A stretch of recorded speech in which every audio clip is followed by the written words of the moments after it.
दोस्तों, वंदे मातरम। आज एक मैं बहुत ही इम्पोर्टेंट टॉपिक पे बात करने वाला हूँ। वो टॉपिक ये है जो बहुत ही सोच में डालने वाली है। हमारे देश की दुर्दशा देखिए, दुर्भाग्य कहिए या क्या हम इसे कह सकते हैं, क्या नाम दे सकते हैं इसे। वो टॉपिक है नासमझी, बिना रिसर्च किए कोई भी बात कहना। बहुत सारे लोगों का पॉलिटिकल अब वो होता है, कुछ ना कुछ एसोसिएशन होता है किसी न किसी पॉलिटिकल पार्टी के साथ। वो लोग उसकी बातें करते हैं, ये अच्छा है, ये सही है, ये गलत है। वो जहाँ तक उनका राइट भी है और ठीक भी है, उसमें कोई दो दो राय नहीं है। और उसमें किसी को कोई प्रॉब्लम भी नहीं होनी चाहिए, बिकॉज डेमोक्रेसी में अलग अलग लोगों को अपनी बातें रखने का पूरा अधिकार है। लेकिन अ, हम अक्सर भूल जाते हैं कि डेमोक्रेसी में हमें अपनी बात रखने का तो अधिकार है, लेकिन हम अपनी बात रखते रखते किसी और की बात को ना दबा दें, अतिक्रमण ना कर दें, इसका अधिकार बिल्कुल भी नहीं है। और आज दुर्भाग्य से यही हो रहा है। कई सारे लोग मुझे बहुत सारी बातें भेजते हैं व्हाट्सअप के थ्रू या फिर कई और जब मैं देखता हूँ तो बड़ा अजीब सा लगता है। जैसे कि मैं एज ए एग्जांपल लेता हूँ, ऑयल जो प्राइस इंक्रीज़ हो रहे हैं हमारी कंट्री के अंदर, पेट्रोल डीजल वगैरह के। तो डेफिनेटली वो एक बड़ा डिबेट है। उसमें मैं अभी नहीं जाना चाहता। वो एक गलत भी हो सकता है और सही भी हो सकता है। बिकॉज हम यहाँ टेबल पे बैठ के बड़े इजीली कह सकते हैं ये सही नहीं हुआ, वो सही नहीं हुआ, लेकिन जब गवर्नमेंट कोई डिसीजन लेती है तो उसके पीछे बहुत सारी चीज़ें होती हैं। और हम सभी कंट्रीज़ को एक साथ कंपेयर भी नहीं कर सकते। ठीक है।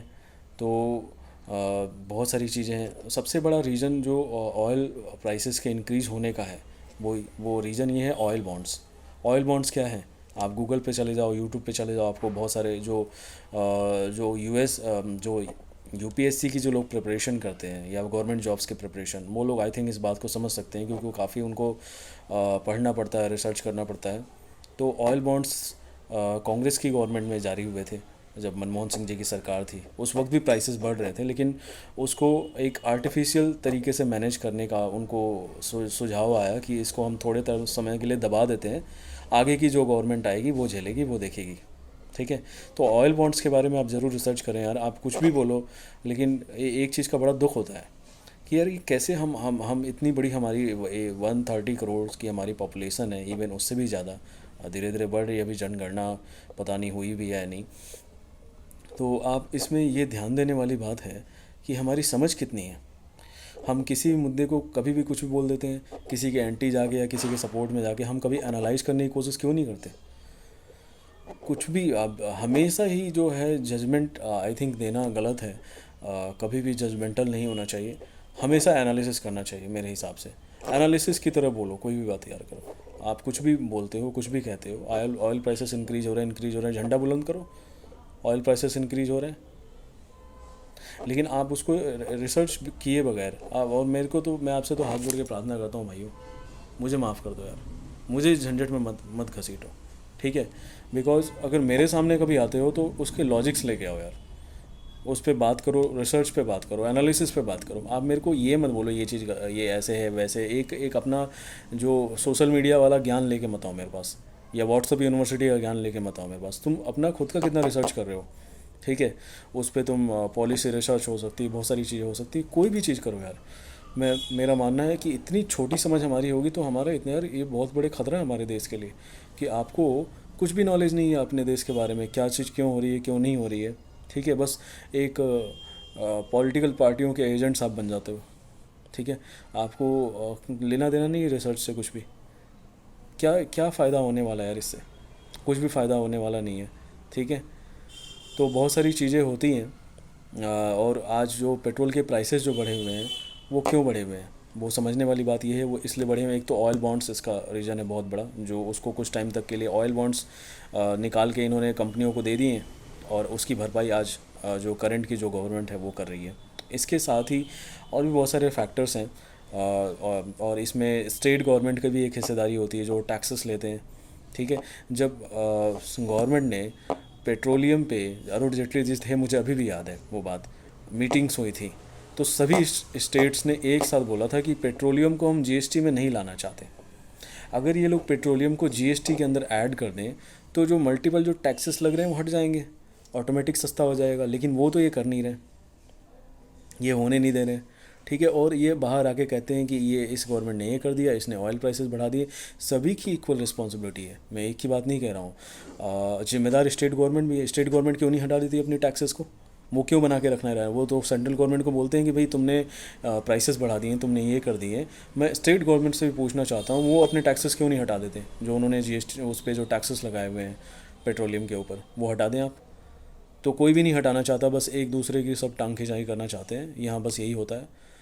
तो भाई समझदार बनो। मेरे आने का मतलब ये नहीं था कि मैं बहुत बड़ा एनालिसिस में जाऊँ और ये राइट रॉन्ग है इसमें बात करूँ। ठीक है, देखो एक मेरा तो नज़रिया, मैं ये सोचता हूँ कि यार पेट्रोल डीजल महंगा हो जाए चलेगा, लेकिन हमारे देश की सिक्योरिटी अच्छी होनी चाहिए। जो जो ये पैसे आते हैं इससे हमारे देश का डेवलपमेंट होता है। आप देखो कई जगह पेट्रोल डीजल बहुत सस्ता है। आप देखो, आप श्रीलंका चले जाओ, आप सस्ता है, लेकिन आप वहाँ की हालत देख लो कि आज वो कंट्री पूरे डेथ में डूबी हुई है, और उसके पास फॉरेन रिजर्व तक ख़त्म हो गया, उसको भारत सरकार से मदद मांगनी पड़ी। आप ये सोचो, अफ़गानिस्तान की हालात आप देखो कि क्या हालात हैं वहाँ पे। वहाँ की सेना ने तो समर्पण कर दिया एक तरीके से तालिबान के सामने। तो बहुत सारे, और पाकिस्तान को देख लो आप। ठीक है, मेरे को किसी ने बोला कनाडा, कनाडा का, भाई कनाडा तो कनाडा का 99 कुछ कुछ रुपये 30 पैसे ऐसे कुछ अराउंड था फिगर। तो मैं कहता हूँ यार, वो तो उनके पास तो आप देखो, यूएस वाले तो रिफाइनरी है उनकी तो ऑयल की, और इनके ओपन बॉर्डर्स हैं। जब वहाँ इतना महंगा बिक रहा है, जबकि अकॉर्डिंग सस्ता होना चाहिए, तो इंडिया इंपोर्ट करता है, उस पर पता नहीं क्या उसके खर्चे हैं, लॉजिस्टिक्स के खर्चे हैं, उसको मेंटेन करने के खर्चे हैं, ड्यूटी होती है, उसके बाद स्टेट और सेंट्रल के टैक्सेस होते हैं। उसके बावजूद भी अगर वो इस पे दे रहा है, तो आई थिंक ठीक है। बहुत सारे लोगों को मेरी बात हजम नहीं होगी।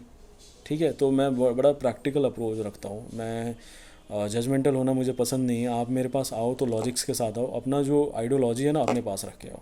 आप मुझे रिसर्च वाइज बात करो किसी भी मुद्दे पे अगर बात करनी है तो। वैसे मैं पॉलिटिकल चीज़ें करता नहीं हूँ, मुझे पसंद भी नहीं है। लेकिन चूँकि बिज़नेस से जुड़ा हुआ हूँ, तो जियो पॉलिटिक्स की नॉलेज तो होनी चाहिए इंसान को।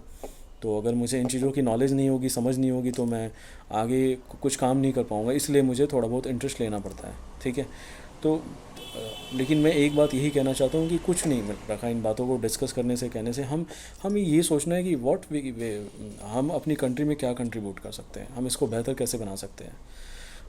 अगर आप बिजनेसमैन हैं तो भाई आप अपने कंट्री को बेहतर बनाने के लिए आप ज़्यादा से ज़्यादा आप एक्सपोर्ट्स करो। ठीक है, आप ज़्यादा से ज़्यादा बिजनेसेस करो ताकि हमारी इकॉनमी अच्छी हो। ठीक है, और अगर आप स्पोर्ट्स वाले हैं तो भाई अच्छा, आप खुद भी आगे बढ़ो, ट्रेन करो अपने आप को, और दूसरों की भी हेल्प करो, मदद करो।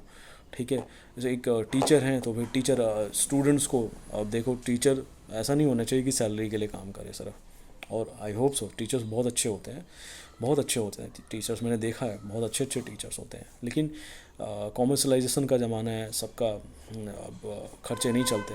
तो लेकिन फिर भी ये भावना होनी चाहिए कि हम कंट्रीब्यूट कैसे, जो जहाँ पे है। अगर कोई साफ झाड़ू भी लगाने वाला है तो वो भी कंट्रीब्यूट कर सकता है। ठीक है, ये हमें सोचना है कि हमें कैसे कर सकते हैं। अगर एक झाड़ू लगाने वाला है तो मैं सिर्फ बता रहा हूँ, तो वो क्या कर सकता है, वो साफ़ सफाई अच्छे तरीके से कर सकता है ताकि कोई बाहर से आएगा तो उसको अच्छा लगेगा। देखने के लिए हमारे देश को लोग आते हैं, हमारा मजाक उड़ाते हैं गंदगी के मामले में। ठीक है, तो और इससे हमारी देश की छवि आगे अच्छी होगी, तो यहाँ बिजनेसेस बढ़ेंगे, बहुत सारी चीज़ें होगी हर। तो हमें सिर्फ ये सोचना चाहिए कि हम कंट्रीब्यूट क्या कर सकते हैं अपनी लाइफ में भी। सबसे पहले खुद को एम्पावर करना ज़रूरी है। अगर हम खुद ही एम्पावर नहीं है तो हम दूसरों को क्या करेंगे। ठीक है, और ख़ुद को एम्पावर करने के बाद हमें अपने परिवार को एम्पावर करना है। परिवार को करने के बाद अपने बड़े स्टेप बाय स्टेप आगे बढ़ना है। और इसमें मेरा एक ही मानना है कि हमें जो हमारे पास जो हमारी पोटेंशियल है जो ग्रोथ की, वो दो चीज़ों पर टिकी हुई है सिर्फ। वो दो चीज़ें क्या हैं? वो दो चीज़ें हैं, एक तो आपका इकोनॉमिक ग्रोथ अच्छा होना चाहिए, फाइनेंशियल फ्रीडम आपके पास होनी चाहिए। सेकंड है आपका नॉलेज पे इन्वेस्टमेंट होना चाहिए। आज के जो हमारी पीढ़ी तैयार हो रही है, बहुत बड़ी फ़ौज है, बहुत एनर्जी है उसके अंदर, और ये बहुत बड़ी अपॉर्चुनिटी है। लेकिन हमें कोशिश करना है कि हम दुनिया भर के लोगों के लिए मार्केट ना बन जाए।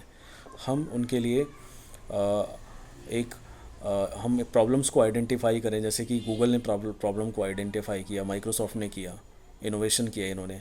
तो हम तो सिर्फ कॉपी करने में लगे हुए इंडियंस, इंक्लूडिंग मी, मैं अपने आप को अलग नहीं रख रहा।